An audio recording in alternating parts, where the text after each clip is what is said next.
আসসালামু আলাইকুম। দেখেন স্ট্যান্ডার্ড সাইজে যদি কিরাং খাইয়ে যায় পালিশ করে পাল্লা কভার লাগাবে, কিন্তু দেখেন চিপ দিয়ে লাগাইছে। ইঞ্জিনটা করছে কয়দিন আগে, কুমিল্লার গাড়ি। এই যে যেটা ইঞ্জিন লাগাইলো দেখাইলাম, এই যে ভাই কিন্তু এখানে দাঁড়ায় আছে, এই যে ওই ভাইও আছে, ওনারা দুইজন আইছে। দেখেন পিস্টনগুলো নতুন, দেখাও পিস্টন দেখাও, পিস্টন নতুন, কিন্তু দেখেন রিংয়ের গ্রুপগুলো দেখাও, রিংয়ের গ্রুপ দেখাও। এই দেখেন রিংয়ের গ্রুপগুলো সব এক জায়গায় দিয়ে লাগায়।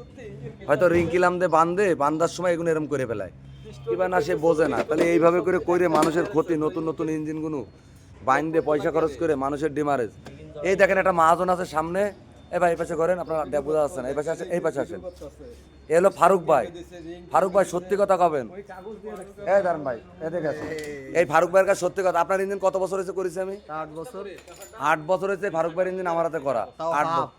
তাও হাফ করে দিছে 8 বছর আগে। ওই লোকের নতুন গাড়ি, আল্লাহ পাকের ইচ্ছায় চলে। আল্লাহ পাকের ইচ্ছায় চলে। তা কাজ করবো, এবার হাত মানে কি ওটা? কাজ করবো 5 জন আমারে খুঁজ দিয়ে হবে ভাই, কিন্তু এরম কাজ করা যাবে না যে আরেকজন আমারে গালাগালি করবে ভাই। এরম কাজ এই জন্যই করি না, জোরাতালি কাজ করি না ভাই।